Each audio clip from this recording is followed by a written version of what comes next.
Olá para você que acompanha a TV Câmara de Porto Alegre. Como tem sido a atuação aqui do Legislativo na recuperação da cidade após a maior enchente da história? O atendimento aos atingidos, fases da recuperação da capital e o que pode ser feito para evitar novos desastres. Para isso, a gente recebe hoje aqui a vereadora Karen Santos, do PSOL, a vereadora Mari Pimentel, do Republicanos, também o vereador Airto Ferronato, do PSB, e se soma ao nosso debate também o vereador Moisés Barbosa, do PSDB. Muito obrigado, queridos, por estarem aqui na TV do Parlamento para a gente voltar a conversar sobre essa tragédia aqui em Porto Alegre, no Rio Grande do Sul.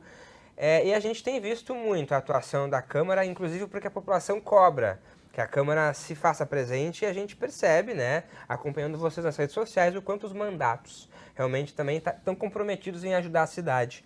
Nesse primeiro momento, eu queria ouvi-los, começando pela nossa ponta aqui, vereadora Karen, vereador Moisés. Como é que vocês estão nesse momento, vereadora, com o mandato, ajudando na rua os atingidos? Bem-vinda. Obrigada, primeiramente, me solidarizar com todas as vítimas dessa enchente, as pessoas que perderam seus bens, suas casas, entes queridos. Infelizmente, foi uma tragédia que, do nosso ponto de vista, foi anunciado. O papel da Câmara de Vereadores, para além do nosso mandato, da instituição Câmara de Vereadores, é a fiscalização. E eu acredito que o ano passado, enquanto presidenta da Comissão de Transporte e Habitação, eu recebi inúmeras vezes os trabalhadores, os engenheiros, os técnicos do DEMAI, e eles nos colocaram sucessivas vezes a possibilidade do colapso do sistema pela falta de servidores, pela falta de autonomia no departamento, e a gente não conseguiu criar uma situação de constrangimento por parte deste governo, para conseguir avançar com uma proposta de um DEMAI pautado nas demandas da população e não nas demandas do mercado. A gente passou um ano inteiro, infelizmente, naquela discussão privatiza ou não privatiza, e neste momento a gente não conseguiu ter aumento de efetivo, aumentos de quadro, aumentos de iniciação de projetos, e isso foi algo que durante a comissão, o ano passado inteiro, a gente denunciou.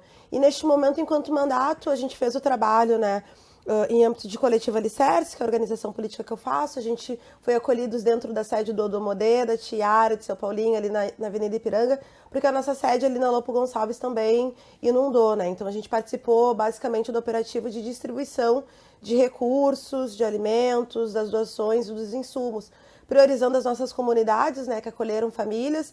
Por exemplo, que o Lombo da família Ouro, lá na Lomba do Pinheiro, a cooperativa Terra Vista recebeu pessoas de Canoas, e também os quilombos, teve dois em especial, o Quilombo Lemos, ali na Padre Cacique, e o Quilombo dos Machados, lá do Sarandi, que também ficaram bastante ilhados, e se transformaram em ponto de acolhimento e de distribuição desses insumos. Então, a gente trabalhou muito nessa rede. Acompanhei também alguns abrigos, o abrigo da Escola Júlio de Castilho, que foi um abrigo que recebeu uma demanda muito grande de pessoas em situação de rua, que já é uma demanda histórica do nosso município, quais são as políticas de acolhimento, de assistência, e neste momento a gente também fez a leitura de que seria a população mais impactada. Então a gente trabalhou muito nesse suporte, no voluntariado, naquela insígnia do povo pelo povo, entendendo que o protagonismo das pessoas nesse momento é importante e educa para uma lógica de cidadania que não só o meu representante vai dar conta, ou a Câmara de Vereadores vai dar conta. Não vai dar conta, não deu conta. Então a população, acho que nesses momentos, ela fica não só mais solidária, mas mais atenta também à situação política do nosso município, busca se informar do porquê que a gente chegou nessa situação, e nesse sentido também a gente, o nosso trabalho enquanto vereadores é dar informação para as pessoas, fazer os pedidos de providência, fazer os pedidos de informação. Ajudar a chegar nas pessoas. Exato. Também. Vereador Moisés, a gente, ninguém está bem, realmente, obviamente, com essa situação, e a gente viu muitos de vocês, e o senhor inclusive também, colocando a mão na massa ali, realmente, porque nesse momento, você vendo a tragédia acontecer, não dá para esperar, não tem como esperar, é preciso agir imediatamente. Bem-vindo. Obrigado aos colegas aqui. É que eu acredito que cada um dá a sua contribuição, Então, por exemplo, tem vereadores que representam áreas que não foram alagadas. Tem vereadores que são mais técnicos, vereadores que são... Eu vim do terceiro setor, Então, como a gente faz parte de uma rede de ação social, que é a Malucos do Bem, a gente teve abrigo, central de distribuição, equipe de resgate. Então, esse lado que vem muito antes de eu ser vereador, Eu tenho 30 anos de voluntariado da Malucos do Bem. E eu estou aqui há 6, 7 anos. Então, a gente se desdobra do jeito que dá. Agora, é importante dizer que nós temos que ter cuidado e um pouquinho de coerência aqui na Câmara de Vereadores, em todos os lugares que lidam com a política, para não rotular culpados. Porque a gente viu aqui do lado, né, e aqui vamos dividir, eu sou meio sincericida, né, tu me conhece já, Felipe. A gente tem visto um discurso, por exemplo, de esquerda, de direita, os bons contra os maus contra os bons. A gente teve um prefeito aqui do lado, que é o prefeito de São Leopoldo, que é do PT, que teve a sua cidade praticamente destruída na maior parte da área urbana. É triste de ver o testemunho dele hoje.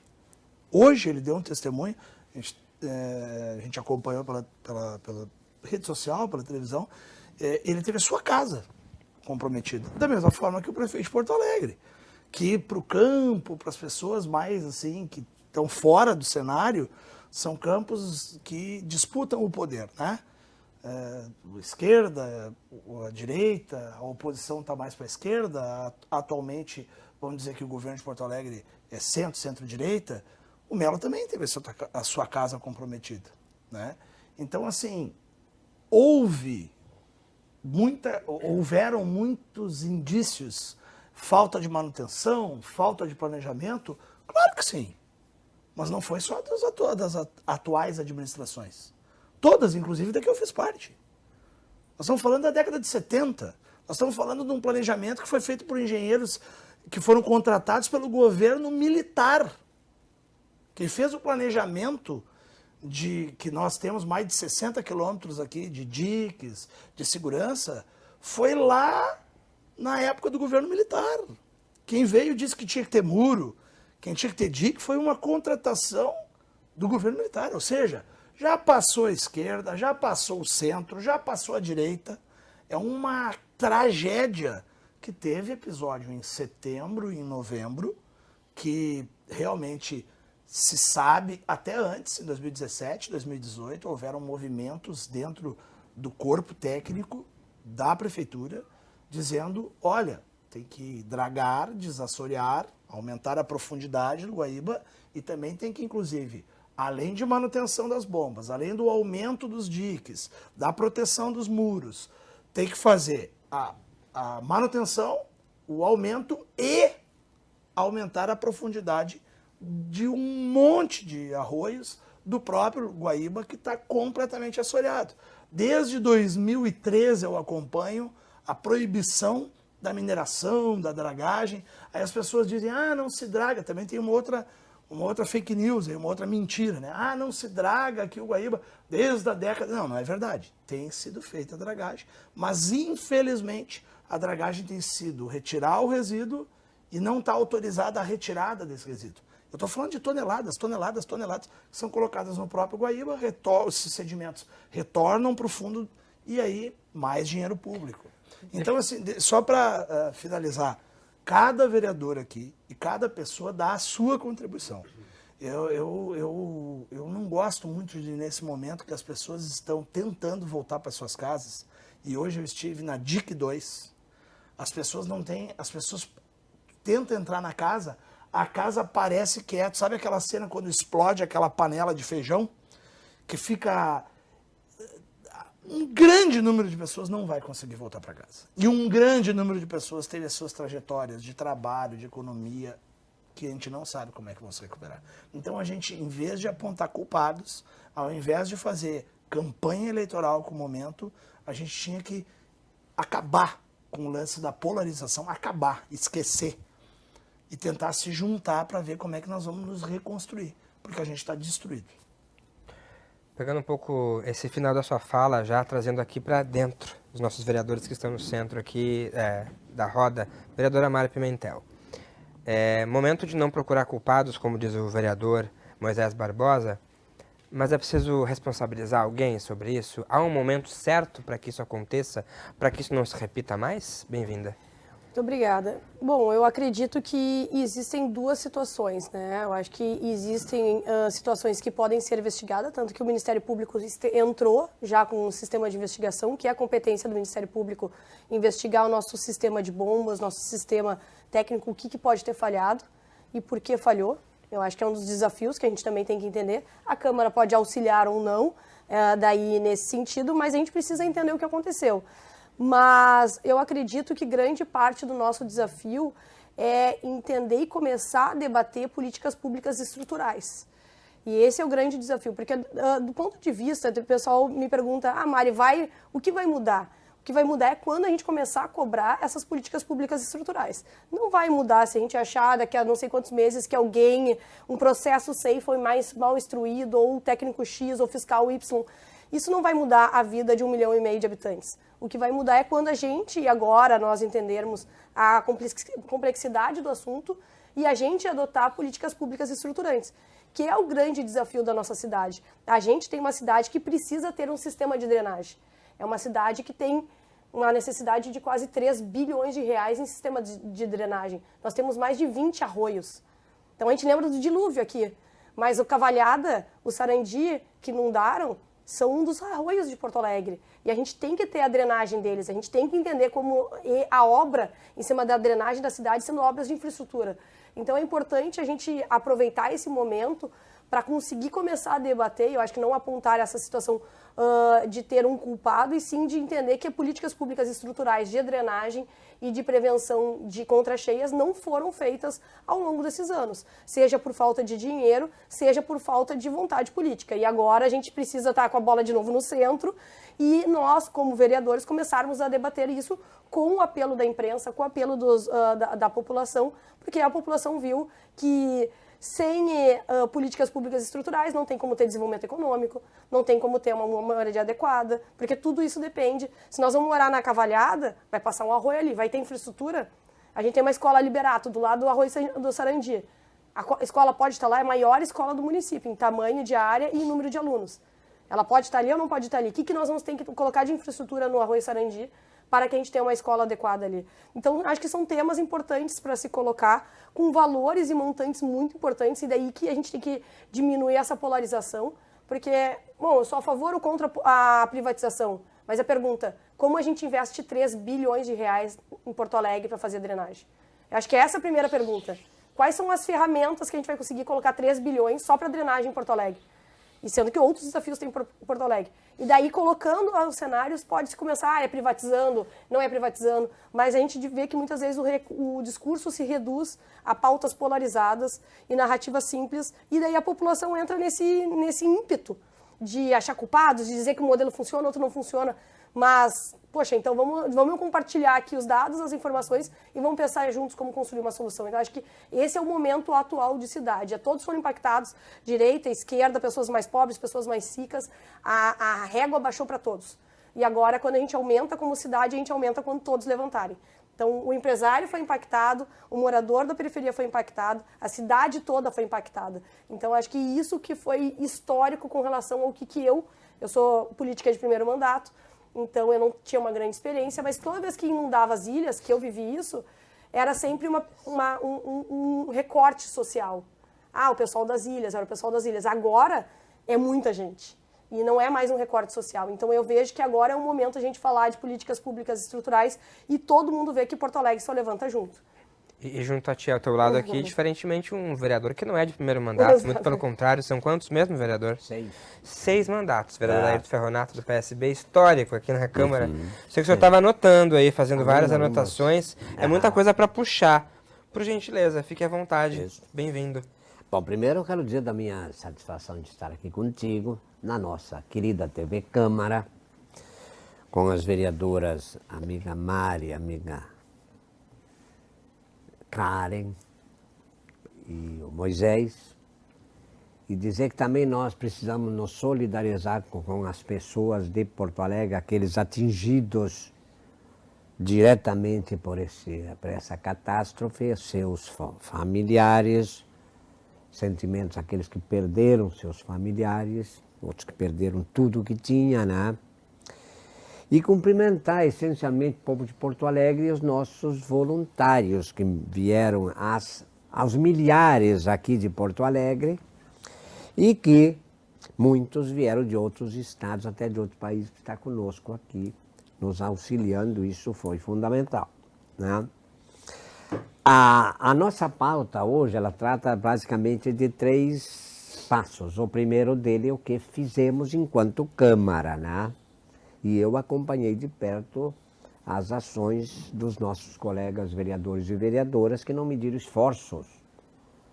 Cada um, como disse o Moisés, fazendo uma parcela daquilo que é possível fazer. Eu, particularmente, minha esposa, na sexta-feira, no sábado, não, sexta, ela esteve auxiliando a fazer marmita lá no bairro, na Vila Farrapos. E à noite ficou lá porque iriam fazer no dia seguinte, resolveu posar na casa de uma amiga. E lá pela meia-noite, meia hora, não dava mais passo para sair de lá. Meu sogro mora lá também, meu sobrinho. Eu, particularmente, no dia seguinte, ou ainda naquele momento, saí a procurar embarcações que pudesse a começar transportando a minha esposa e meu pessoal de lá. E quero registrar que consegui, durante o sábado, um número bastante grande de amigos e parentes, familiares que tinham, meu afilhado tinha um bote. Então, com esta rede, essa estrutura de embarcações, nós retiramos a minha esposa, meu sobrinho, meu sogro, e as pessoas começaram a me ligar para pedir socorro, e eu tinha já essa rede de pessoas nos auxiliando, então se conseguiu, todos nós. Eu via, por exemplo, o caso do Moisés, com a sua embarcação ali, se conseguiu salvar muitos milhares de pessoas que, se não tivéssemos esse tipo de ação, teríamos problemas. Logo mais adiante, nós começamos a trabalhar, até porque o pessoal foi nos cobrando cesta básica, auxílio. E nós conseguimos, através de algumas instituições, cestas básicas, e o pessoal fica sabendo, né? Um vai espalhando para o outro. Até hoje eu tenho recebido muitos pedidos de cestas, e eu quero dizer, registrar que Porto Alegre tem recebido, sim, uma solidariedade do povo brasileiro, e nós temos conseguido atender isso. Então, em primeiro lugar, vamos assim, o que a gente está fazendo, o que temos hoje. Eu fui diretor-geral do DEP, com muito orgulho, o nosso extinto DEP. E o sistema de drenagem, todos nós sabemos, e contra enchentes, foi, e o Moisés falou, foi uma construção inteligente da esfera federal, foi o DNOS. Nós temos a idealização dos diques e dos muros. E eu acompanho desde muitos anos, eu fui em 2001 a 2004, mas inclusive antes, aquela velha ideia da retirada do muro. Inclusive tinha uma proposta última da revitalização do cais, de reduzir o muro para 1,5 metro. Hoje o muro é um paredão de 3 metros de profundidade com 3 de altura, e o muro e os 68 metros de dique cumpriram o seu papel. Se nós não tivéssemos tido o muro e dique, a tragédia seria ainda muito maior.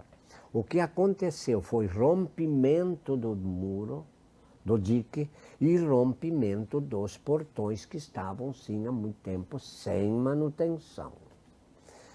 E esse sistema de diques e de muros, ela protege Porto Alegre, entre aspas, não protegeu 100% pelos rompimentos que tivemos, mas ela se preocupa com a enchente, ou seja, do rio, alagou para dentro da cidade. E também se divide em 2, porque o muro está do lado de cá, no centro da cidade, na região norte, não está na região das ilhas. As ilhas estão completamente desprotegidas. Muito bem. Então, se nós temos um muro que dificulta, deveria, entre aspas, impedir a entrada de água para a cidade, não impediu, sempre foi trágico por causa dos rompimentos. Por outro lado, nós temos uma estrutura de muro que impede a ida da água dos alagamentos de Porto Alegre para dentro do Guaíba e de outros rios. Isto, na verdade, então, fez conter conosco aqui as casas de bombas. Casas de bombas são fundamentais, porque elas empurram as águas da cidade para dentro do Guaíba. E isso ali foi uma grande falha na minha visão, e eu estive no DEP, vou repetir aqui. Nós fizemos uma série de projetos, e dentre outros um projeto de 120 milhões para reforma e manutenção, ampliação das casas de bombas. Isso em que ano, o senhor lembra? 2001. Fui eu que levei o projeto para Brasília. E em 2012 foi autorizado, em 2017 os recursos voltaram para Brasília, porque não houve a elaboração dos projetos. Deixa então, eu primeiro, interromper, perdão. Pode concluir. Só um segundinho. Então, nós tivemos um problema da não aproveitamento daquele recurso, perdemos lamentavelmente, e nós tivemos um outro equívoco que na minha modesta visão, e sei que temos aqui todas as posições, mas para mim a extinção do DEP também foi trágica, porque o DEP tinha servidores altamente capacitados, treinados. Se tu dissesse lá no Sarandi ou lá na Vila Nova tem um problema, eles sabiam qual é o problema que tinha lá. Então essa extinção do DEP também não foi correta na minha posição, na visão de como deveriam ser as coisas. Fala, meu filho. Não, eu fico pensando que pela sua fala o senhor traz um certo histórico aí sobre a situação, até com experiência de ter trabalhado no DEP. É um momento muito delicado agora, porque está se tentando fazer com que as pessoas continuem vivas e sobrevivendo com básico, alimentação, moradia. Mas como trabalhar ao mesmo tempo com isso e também para que isso não se repita novamente? O que tem que ser feito? Até como a Câmara aqui nesse momento pode ajudar, porque a gente percebendo são coisas que podem ser feitas a médio prazo, mas também a longo prazo. Projetos e políticas mais substanciais também, vereadora. Exato. Eu vou no sentido das políticas estruturais, né? E aí talvez tenhamos que rever, né, a constituição de um novo departamento de esgoto. É algo que a gente tem que pensar, porque não existe, não é possível na política e na economia. Se a gente conseguir chegar num acordo e ter força suficiente para conseguir impor isso, eu acredito que é importante a gente conversar com os técnicos, com os engenheiros do DEMAI, o que eles, né, entendem nesse sentido. Assim, essa construção tem que ser feita junto com quem está na linha de frente hoje. Pensar a autonomia do nosso departamento também, eu acredito que as funções gratificadas, os cargos comissionados que são colocados à frente das empresas públicas, os departamentos, eles acabam refletindo a política do governo de plantão, e aí sendo de esquerda ou de direita. Eu acho que os trabalhadores e quem são assistidos, que é a população, tem que ter mais autonomia no sentido da fiscalização, da elaboração dos projetos. Eu vou muito no sentido de como é o Hospital de Clínicas, a Universidade Federal do Rio Grande do Sul, as escolas municipais, onde a gente tem um processo democrático de eleição do representante, do gestor, por um período de tempo determinado. Assim. Então, acho que o DEMAI, depois de 4 anos a gente denunciando, tem inquérito aberto no Ministério Público, da ingerência, né, primeiramente do governo Marquesan, agora também do governo Melo, né, a denúncia do próprio empresário da MG Terceirização, de recebimento de propina, de cobrança de propina por parte do antigo diretor, o diretor Alexandre. Então, eu acho que são essas questões assim que também atrapalham o direcionamento, né, e a autonomia do departamento para enfrentar esses problemas. Né? Pega um gestor, né, o atual agora, Maurício Loz, né, o atual diretor do departamento. A gente fez uma reunião nas Ilhas, convocada pela Sephora, a CUTAB, né, participou também, para tratar das inundações. Foi logo depois de setembro. O diretor do DEMAI, ele entrou quieto na reunião e saiu calado. E agora a gente viu o que aconteceu novamente com as ilhas. Assim. Então, não teve coragem de dizer, olha, a gente vai precisar aqui de um projeto de regularização fundiária, não tem como morar aqui, ou vão ter que, né, erguer toda aquela estrutura, todo aquele território. Então, não houve uma honestidade com a população nesse sentido, não houve uma preocupação que, né, na sequência ia chover de novo e a gente já está vivendo novamente essas tragédias, assim. Então, eu acho que um DEMAI com autonomia na sua gerência e no seu corpo político, porque são decisões políticas, né? Se tu vai fazer uma concessão, se tu vai buscar um financiamento de um banco de desenvolvimento nacional, se tu vai pressionar o governo federal para que a gente tenha um PAC, saneamento, eu acho que são alternativas que a gente tem que ter autonomia para pensar e não ficar refém de um governo que colocou na cabeça que quer vender, que quer privatizar e foi reto nesse sentido. E aí precariza, a população vai ficando indignada, a população muitas vezes não quer saber se o serviço é público ou se é privado, então tu cria uma situação assim para disputar a opinião, né, da cidade. Então o departamento, acho que ele é central a gente pensar nesse sentido. E outra discussão que a gente vem fazendo é dos imóveis vazios da nossa cidade, que tem um mapeamento feito pelo ex-secretário de Habitação, André Machado, de 152 áreas de risco, de áreas que sempre alagam, de áreas que sempre têm desterramento, de áreas que sempre tiveram problemas na nossa cidade. 152 áreas foram mapeadas e a gente tem mais de 110 mil imóveis vazios, a gente tem centenas de imóveis do município, a gente tem centenas de TPUs, né, termos de permissões de uso de áreas também que são cedidas para diversos tipos. Por que a gente não consegue pensar essas áreas para habitação, essas áreas para equipamentos públicos que hoje não podem mais estar instalados onde estão? Né? Isso é uma discussão também de cidade, né? Porque todas as áreas privilegiadas, eu digo isso porque ontem a gente ganhou a liminar de novo, né, na justiça sobre o leilão ali da área da Epatur, que é uma área super privilegiada no centro da Cidade Baixa, que o governo Melo ia vender. Né? Ia vender, para construção civil, fazer apartamentos de luxo. E a gente entende que essas áreas elas têm que ser direcionadas para essa população, porque são imóveis públicos, não são imóveis do povo, não são do governo de gestão. E hoje tem muito essa lógica, não, vamos pegar essas áreas e vamos vender para fazer um caixa e depois a gente decide onde a gente investe isso. A população fica completamente alheia, né, das decisões e daquilo que é seu. Então a gente entende que a disputa hoje, né, de onde vão colocar essas pessoas que foram impactadas, tem gente que não vai poder voltar para suas casas.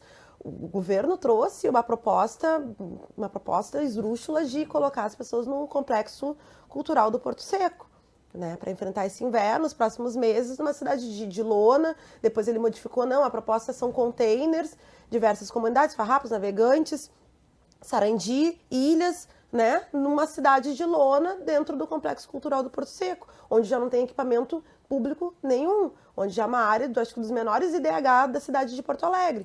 Então, se a gente fica refém desse tipo de decisão, desse tipo de pensamento, assim, não vê problema de colocar quase 10 mil pessoas dentro daquela área, que é uma área já extremamente empobrecida da nossa cidade, se a gente não coloca esse tipo de debate para a nossa população e aponta para eles, né, os responsáveis, a gente vai seguir produzindo tragédias.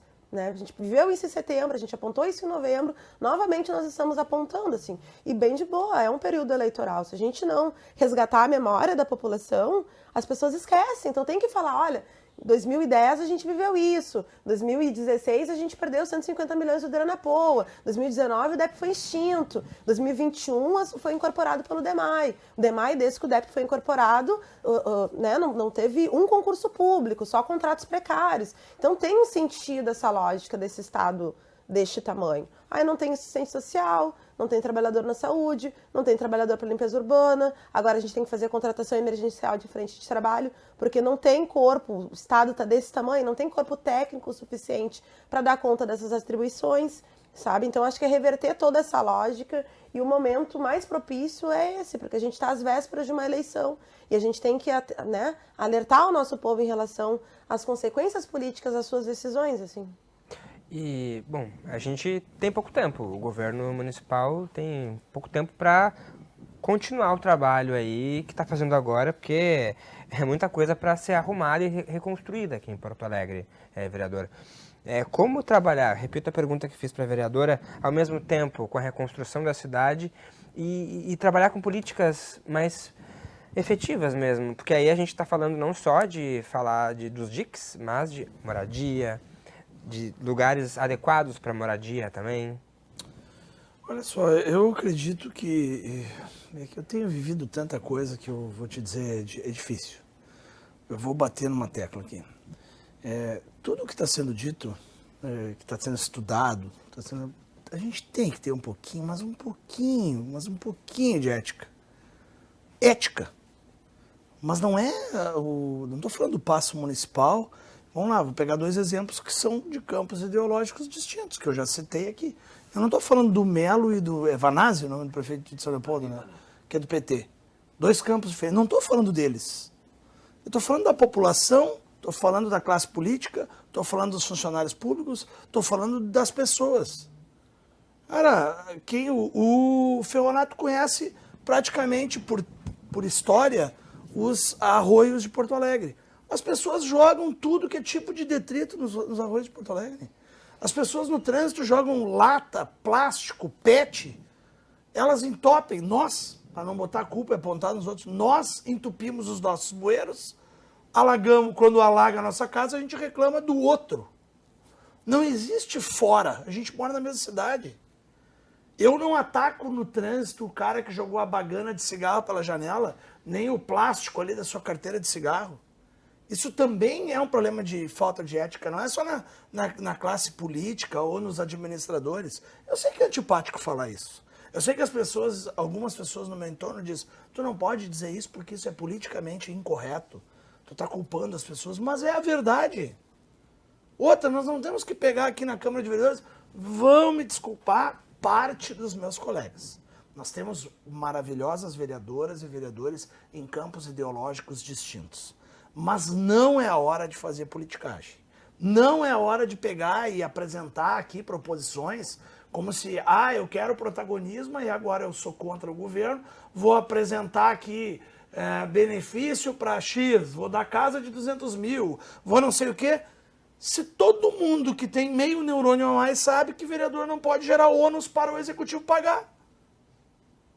Faltam 4 meses para a eleição, vai ser impossível. Talvez as pessoas que estão aqui, até vocês, meus colegas aqui da TV Câmara, que me conhecem há um pouco, é o meu primeiro mandato também eleito, né? Na outra eu estava aqui como suplente. Estão estranhando, entre aspas, um pouco do meu silêncio.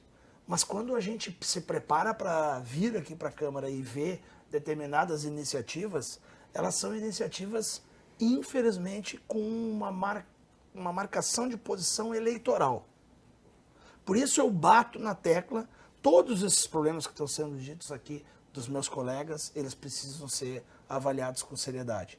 Mas essa questão da ética, da educação ambiental, essa questão de nós mudarmos a nossa concepção do que é a cidade, vai colaborar muito para tudo. Seja quem for governar, se vai ser outro administrador, se vai ser o mesmo, né? Então, tipo assim...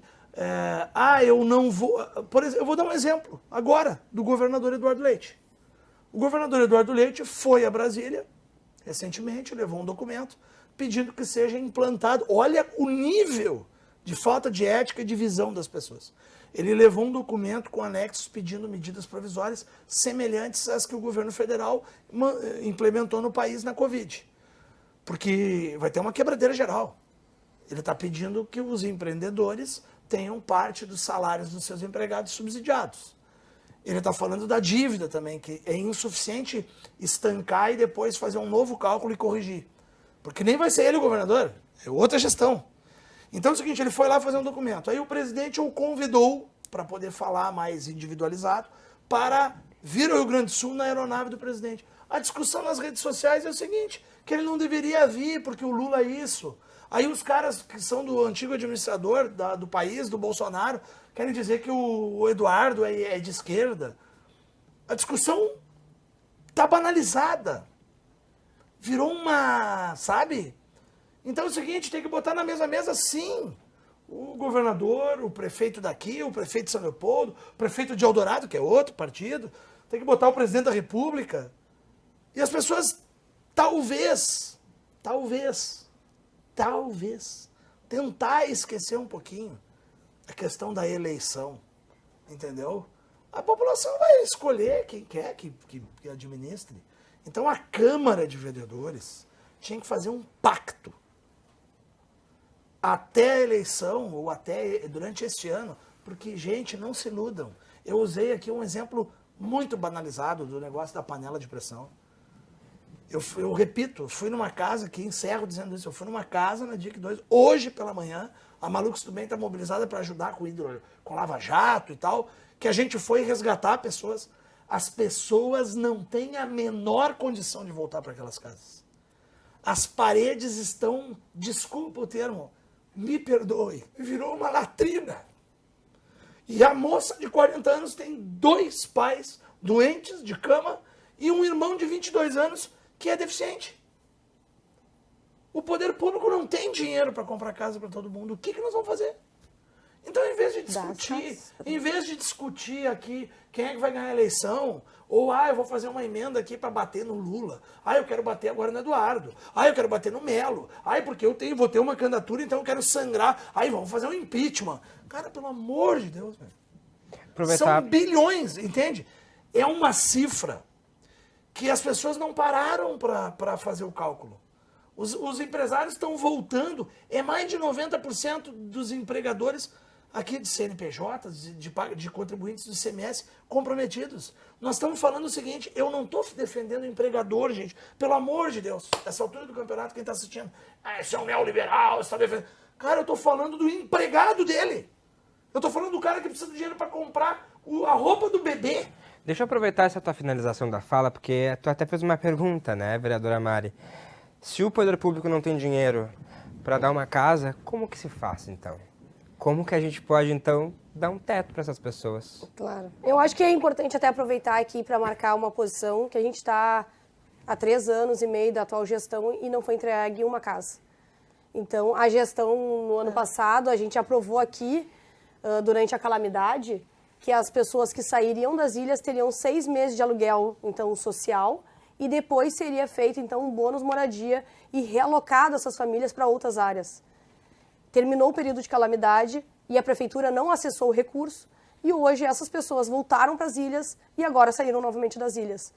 Então é importante a gente manter essa marcação também de cobrança, porque existe importância também de trazer o poder público. E eu acho que quando a gente traz, é importante, a vereadora Karen falou o povo pelo povo, mas a gente tem que entender a importância do poder público, porque o povo paga impostos para os políticos, para o poder público fornecer uma série de serviços para a população.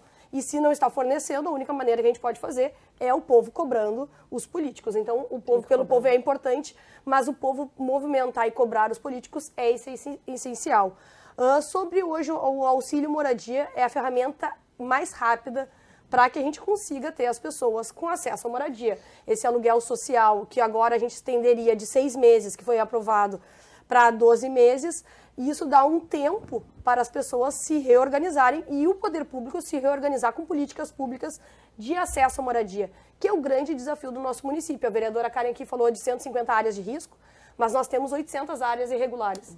Então, nós temos o desafio de regularização fundiária de algumas áreas e temos o desafio de tirar pessoas de áreas de risco e conseguir inserir em locais apropriados através de políticas de moradia. E daí passa em tudo, Felipe, até passa aqui na Câmara de Vereadores. Na Lomba do Pinheiro, o índice de construção é 0,3. No Moinhos de Vento, é 2,5. Chega a ser 3. Então, a densidade que tu consegue ter numa moradia regular na Lomba do Pinheiro é muito menor que no Moinhos de Vento. Então, nós nunca vamos chegar com o valor de Minha Casa Minha Vida acessível se a gente for usar as mesmas leis que hoje a gente tem aqui na regra da nossa política pública através do plano diretor. Então, votar um plano diretor olhando também o acesso à moradia é um grande desafio.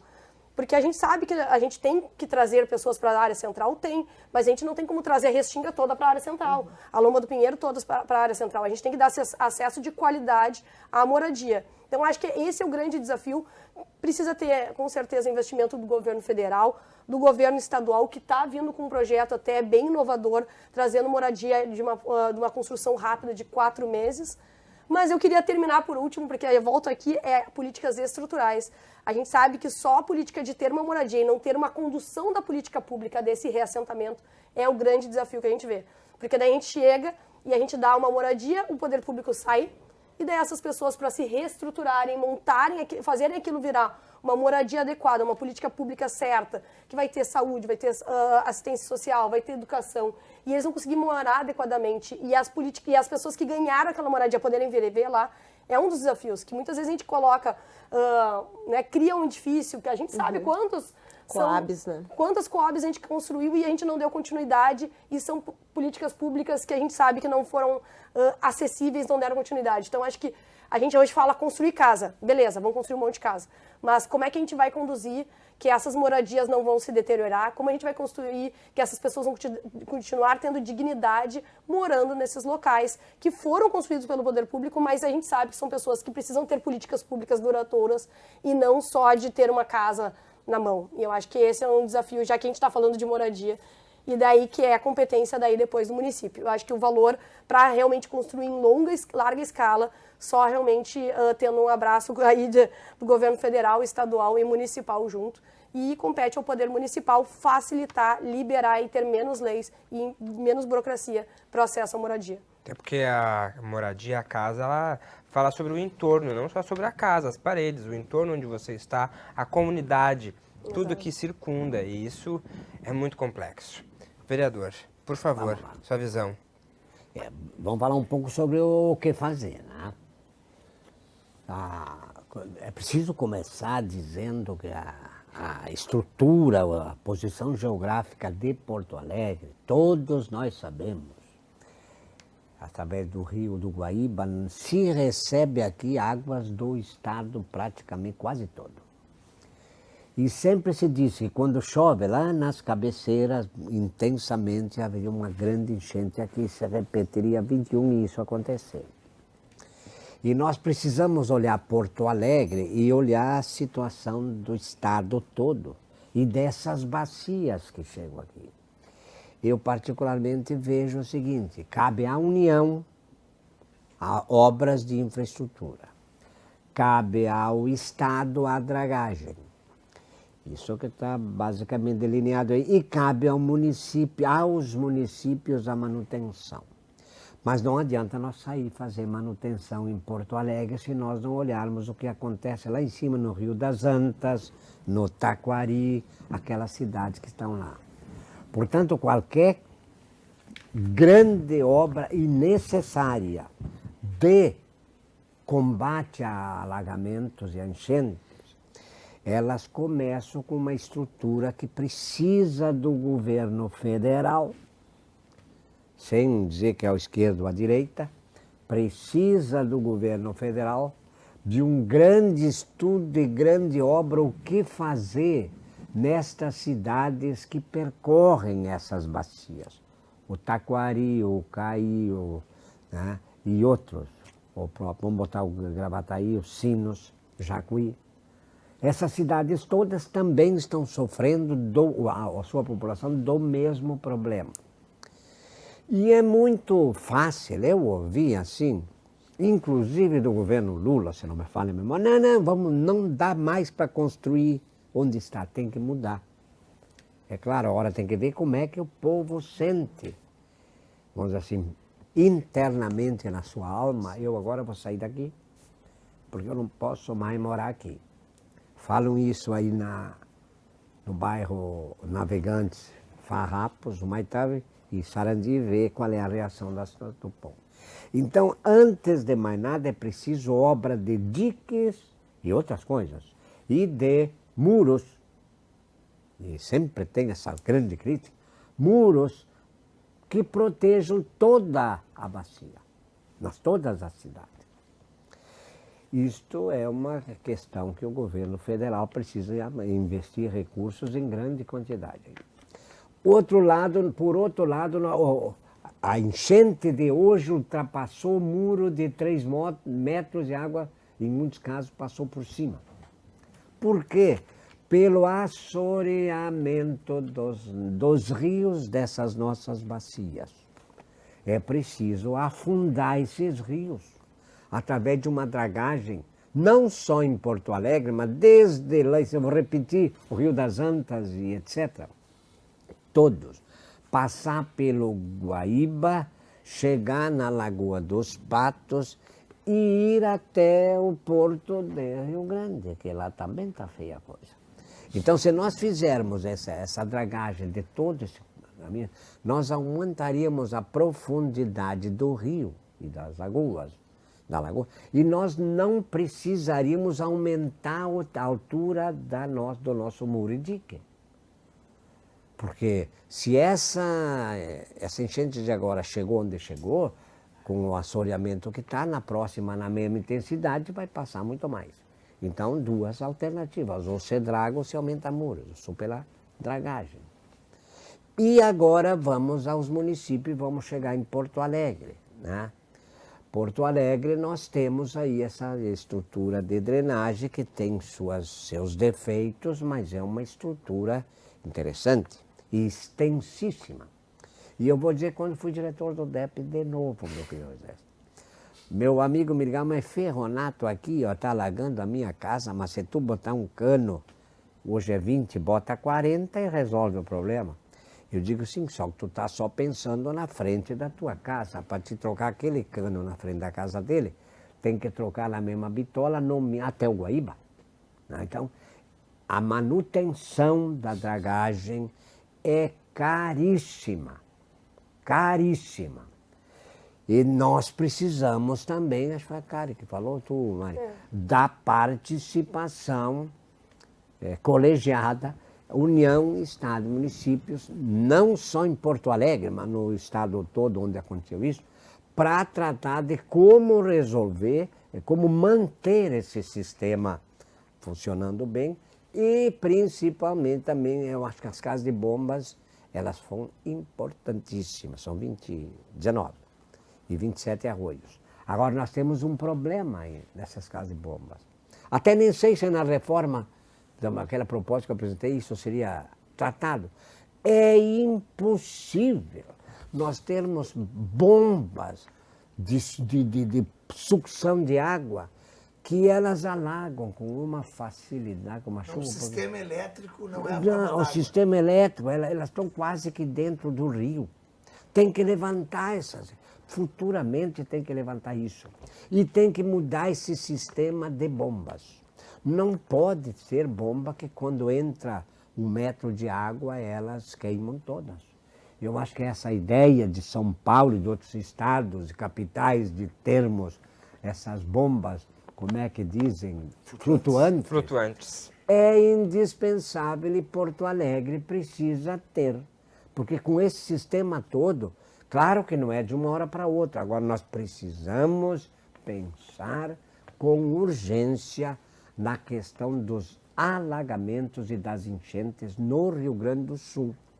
E isso aí vai depender, sim, de muito recurso, muito estudo, mas nós temos gente capacitada, país, estado e município, não estado e município, que tem condição de nos apresentar uma possibilidade de uma proposta que evite isso. Ou nós faríamos, para concluir, ou faríamos, esquecemos das ilhas, e fizemos um muro de 4 ou 5 metros de altura em torno e né? Aí quebramos com a cidade, mas garantimos, e isso não está certo. Nós precisamos manter o que temos, dragar e manter uma estrutura de funcionamento. A gente vai precisar chamar o senhor para poder dar essa aula para os servidores, para a gente entender todo esse processo, porque na sua fala a gente vê o quão complexo é, não é muito simples. A gente agora vai para a última rodada, porque é daqui para frente agora, né? Os parlamentares que estão aqui, o que cada um pode fazer junto com o executivo para poder ajudar a cidade com seus projetos de lei. E queria ouvi-los um pouquinho agora, vereadora Karen, que a senhora está pensando em, junto com o partido também, para poder encaminhar para a cidade. Não, primeiramente agradecer e parabenizar a Ferronato pela aula, assim, acho que tu é muito essa questão da memória, né? E como é importante a gente conseguir ter acesso a isso, tu conseguir socializar isso, porque realmente, vereador de primeiro mandato, a gente aprende errando e aprende a partir das assessorias que chegam em ti para te passar algum tipo de informação, né? Então, só te agradecer, Ferronato. Obrigado. A gente está muito nessa briga dos imóveis vazios, a gente conseguiu inserir isso na lei da segunda-feira, a gente já tinha uma indicação executiva aprovada aqui pela Câmara, além do IPTU.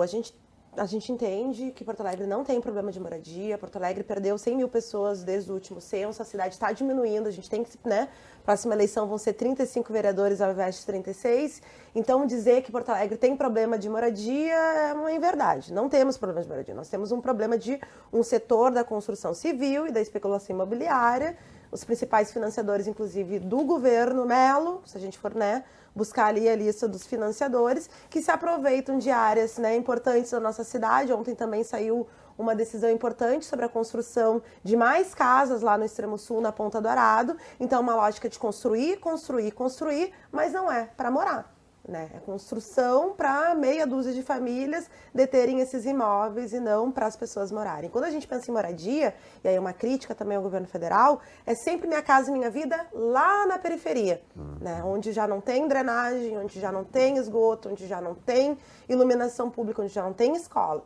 Né? Então, quando a gente coloca uma política radical de enfrentamento aos interesses de uma burguesia local que está lucrando, construindo em áreas privilegiadas da nossa cidade, com, né, o acordo do governo municipal, que vem flexibilizando esses regramentos, não é à toa o 4º Distrito, não é à toa a Ponta do Arado, não é à toa o Centro Histórico, e a discussão do plano diretor como um todo a gente ainda não enfrentou. Então, são algumas decisões e algumas opções do governo de plantão que façam que a cidade ela se desenvolva de forma extremamente desigual. E a gente quer, em primeira ordem, colocar essas moradias hoje que estão aptas. Tem um grupo que está ocupando ali o Hotel Arvoredo, que era um hotel do Banco Itaú, se eu não me engano.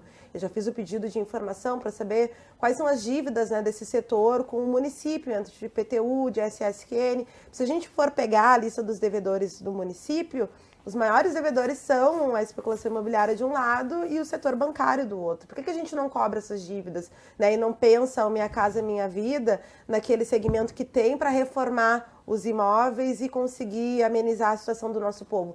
20% dos imóveis do centro são ociosos, né, também a partir do último censo que a gente teve. Então, eu acho que a gente tem que colocar isso em discussão, né? Por que a gente sempre pensa moradia popular, uma moradia precária, em lugares extremamente segregados? Por que a gente não pensa os espaços públicos ociosos para moradia, para a constituição de sede de conselho tutelar, para a constituição de equipamentos como CRAS, como CREAS, como, sabe, espaço de atendimento psicológico, várias demandas que a gente tem listado, mas que acaba não sendo prioridade, porque às vezes tem o dinheiro, aí não tem o terreno, aí tem o terreno, mas não tem o recurso, sabe? Então, acho que o nosso papel é buscar essa lista, já conseguir ter acesso a isso via pedido de informação. Estou trabalhando junto com o Instituto dos Arquitetos do Brasil, com a presidenta Clarice, que está fazendo esse mapeamento dos imóveis do Estado, do município e da União. E eu acho que junto a isso, assim, a gente vai conseguir apresentar para a população um trabalho. Olha, são esses os imóveis, são essas as condições,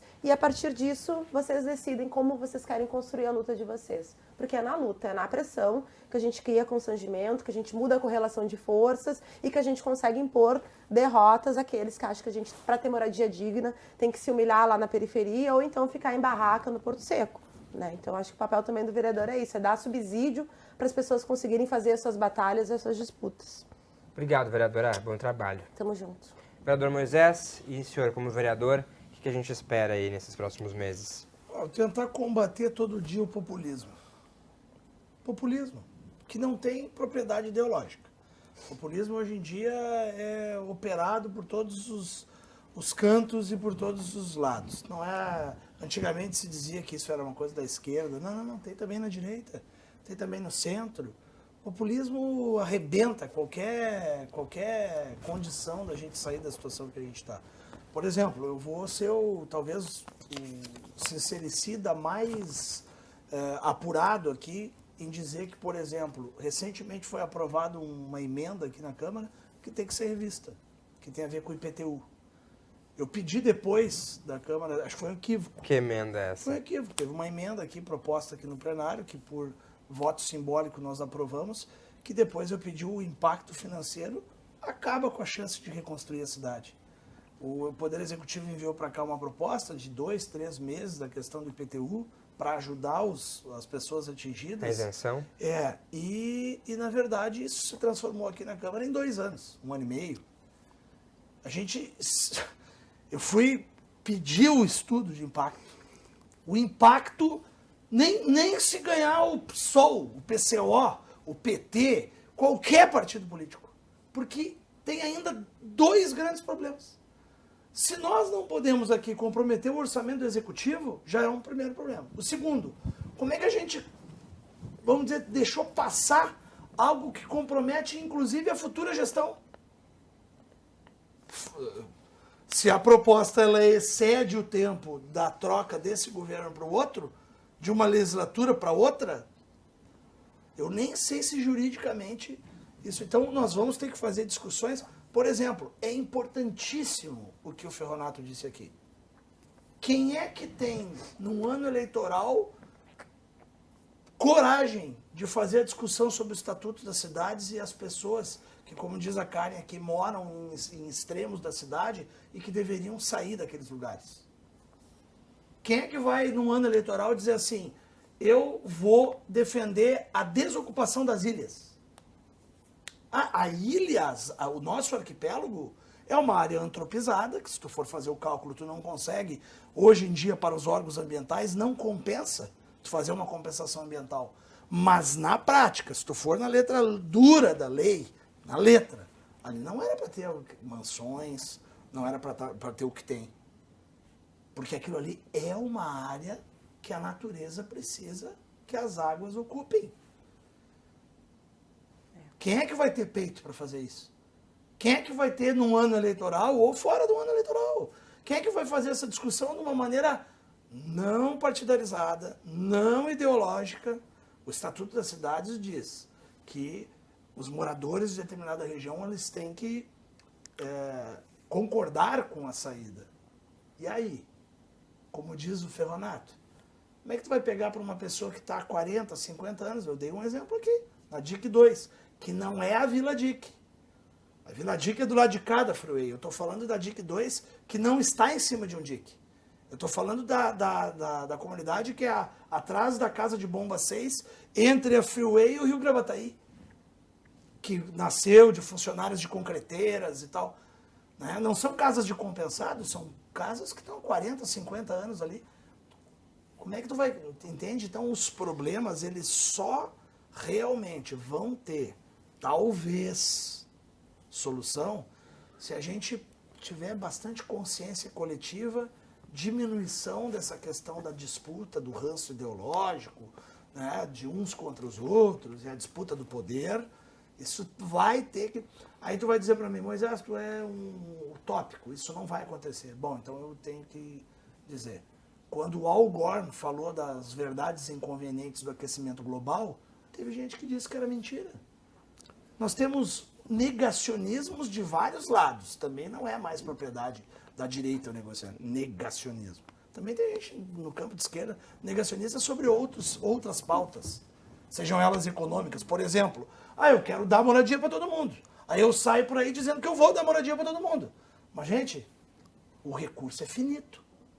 Isso é uma forma de negacionismo. Negar que existe a necessidade de se ter dinheiro para pagar as promessas também é uma forma de negacionismo. Então, assim, é um problema que, desculpa eu trazer isso dessa forma, mas eu vou ser franco. Eu ainda não consegui enxergar aquela luz no fim do túnel. Porque as pessoas precisam ter a consciência de sair de lugares. Tem partidos políticos e políticos de todos os campos que prometem a regularização fundiária em cima de uma nascente, atrás de voto. Nós vamos votar no senhor se o senhor regularizar a nossa vila aqui. O cara vai lá e promete. E aí, se o governo desse cara ganhar, é pior. Ele usa o fisiologismo e às vezes bota um cara dele lá no órgão da prefeitura que dá o aval para construir ali. Passa uma. Outra coisa que eu vou te dizer para finalizar, para não dizer que eu fugi da responsabilidade. Perder recurso público é inaceitável. O cara que perde recurso público tem que pegar a viola, enfiar no saco e dizer, não sirvo para o serviço público. E trabalhar em outra coisa, velho. Tu perder serviço público, recurso público para drenagem, perder recurso público para as causas que hoje afetam as pessoas, eu me sentiria envergonhado. Eu ia embora, eu ia fazer outra coisa. Entendeu? Então, tipo assim, eu não vejo, desculpa eu trazer com essa carga, mas eu não vejo luz no fim do túnel. Enquanto a gente não mudar a nossa ética sobre essas coisas, tá difícil. Obrigado pela contribuição, vereador. Bom trabalho, vereador Moisés Barbosa. Vereadora Mária Pimentel, tua contribuição final aí. Bom, como uma das proponentes da emenda, até que o vereador aqui pondera como sendo inconsequente, eu gostaria de reforçar que é prerrogativa do Legislativo, através de uma emenda que nós aprovamos na Comissão de Educação, na Comissão de Finanças e foi votada aqui no plenário, na LDO do ano passado, que é prerrogativa do Legislativo legislar sobre o orçamento municipal. Então, dado isso, a gente tem hoje jurisprudência como vereadores de legislar sobre o orçamento do município. Então, com relação a isso, não teremos problema na Justiça.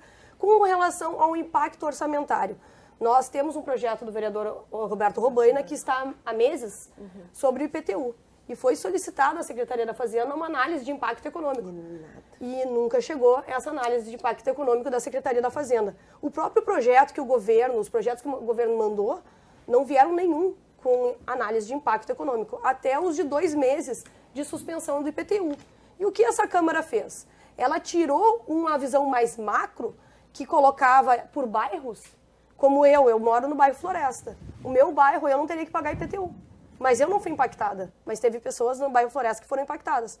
E nós colocamos por georreferenciamento. Desta maneira, nós temos realmente um recorte de cada bairro, cada local da cidade, onde foi impactado.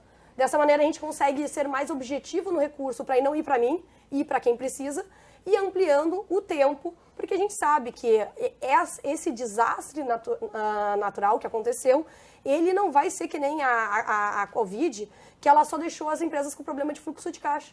A gente vai ter que fazer obras, nós vamos ter que fazer toda uma reconstrução de infraestrutura e que vai demandar muito mais recursos. Então eu vejo como um importante projeto. Nós sabemos que o dinheiro na economia, ele volta a circular na economia local, e isso é importante para a retomada dos negócios. Nós sabemos que é prerrogativa do gestor atual tomar decisões. Ele tomou no final do ano passado de dar benefício fiscal para uma empresa de cartão de crédito em 70 milhões de reais. Daqui a pouco, agora é a hora de ponderar, de tirar daquela empresa e colocar em milhares de empresas que foram naufragadas no 4º distrito.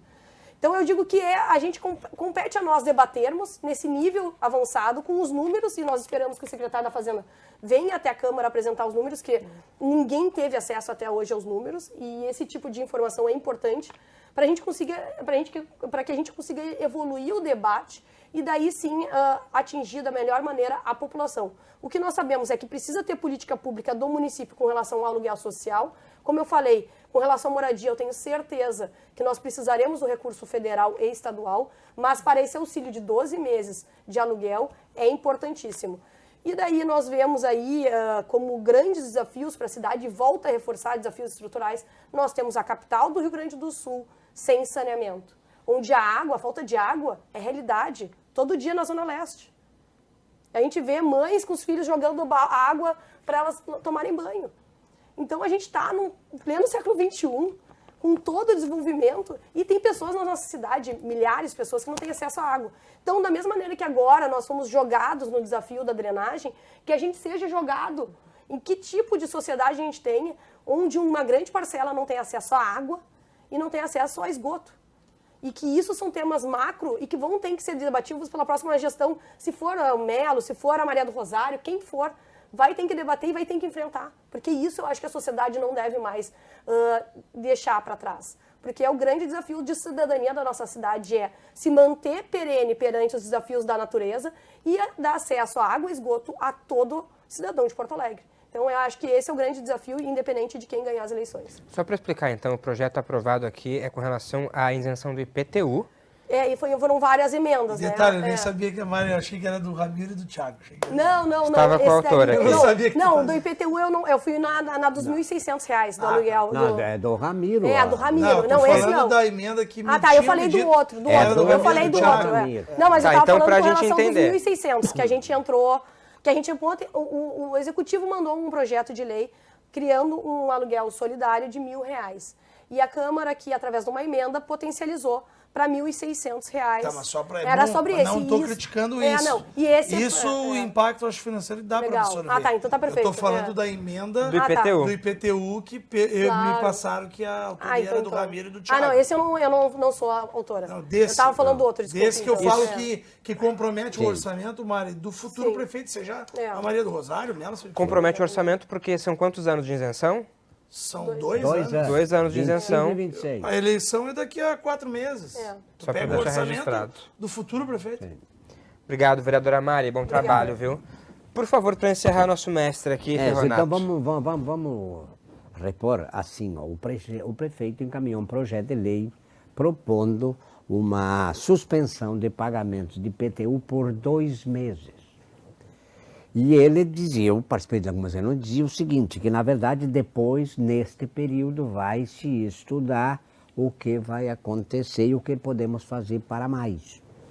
E essa emenda de 2 meses levou para 2 anos, e isso efetivamente causa um... Emenda de 2 anos que é de quem? É do Ramiro e do Thiago.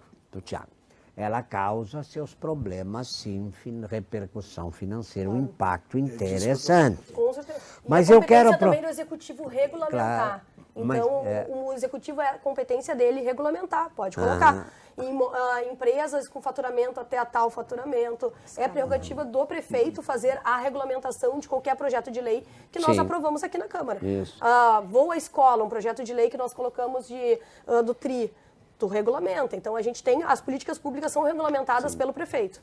Isso Mas, então, só mais, desculpa aí, mas é o seguinte, acho que o executivo tem também seu problema de sua parcela de culpa nesse processo, porque essa emenda vinha de longe. E jamais se soube pelo executivo da repercussão que tu pegas. Tem que dizer isso, é inviável por isso. Mas eu quero pegar esse exemplo, porque eu acompanhei, votei, estamos juntos ali. O nosso empresário atingido e a nossa pessoa física atingida receberam isenção do IPTU. Lá na Vila Farrapos, o meu sogro perdeu tudo, 100% tudo, e tem um IPTU de 100 e poucos, 200 reais. A mesma coisa o empresariado.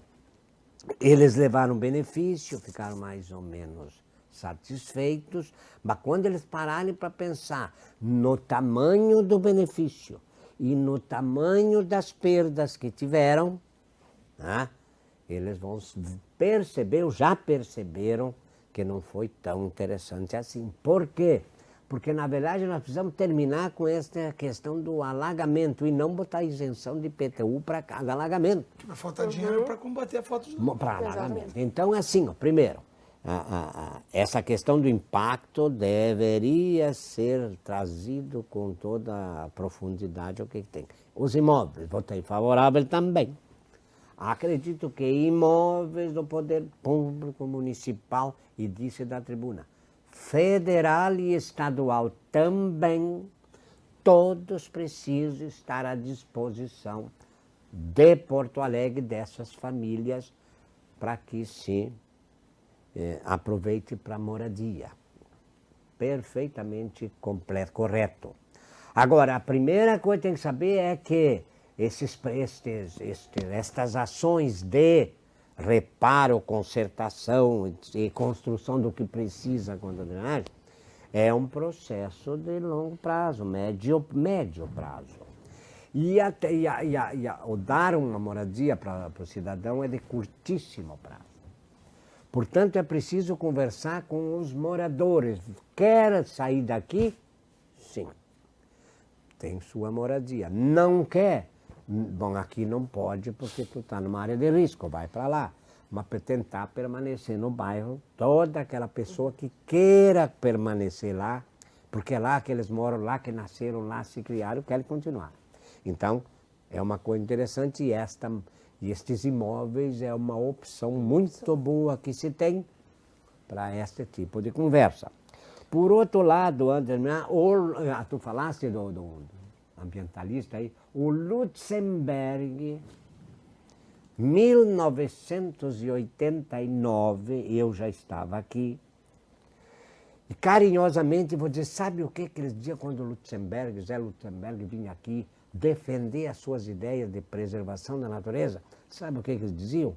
Vereadores de altíssimo quilate, o velho louco. Entendeu? Se passou muitas dezenas de anos, dizendo que o homem domina a natureza, aquela velha máxima, né? E nessa de dominar a natureza, se terminou que a natureza era proibido dizer da conservação e preservação do meio ambiente. Portanto, é uma questão que nós temos ali, que vem de longe essa discussão, não se acreditou, chegamos onde estamos. O nosso negacionismo.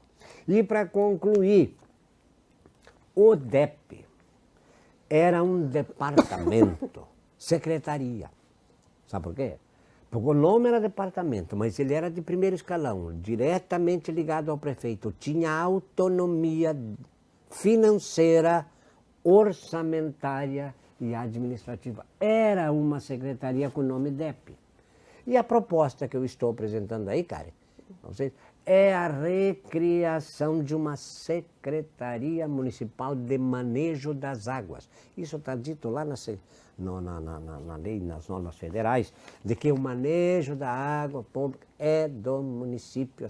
Acho que dá para nós participar disso, independentemente de posição ideológica, política, de esquerda, de direita. Era isso aí, aquele abraço, obrigado pelo convite. Aquele abraço, vereador. Obrigado, muito obrigado a vocês, vereadores, a você que nos acompanhou até agora. Compartilhe esse programa, a gente está aqui, afinal de contas, com os parlamentares, prestando contas para você, também eleitor. A gente se vê na próxima edição, acompanhe outras notícias no site aqui da Câmara de Vereadores e até a próxima. Tchau, tchau.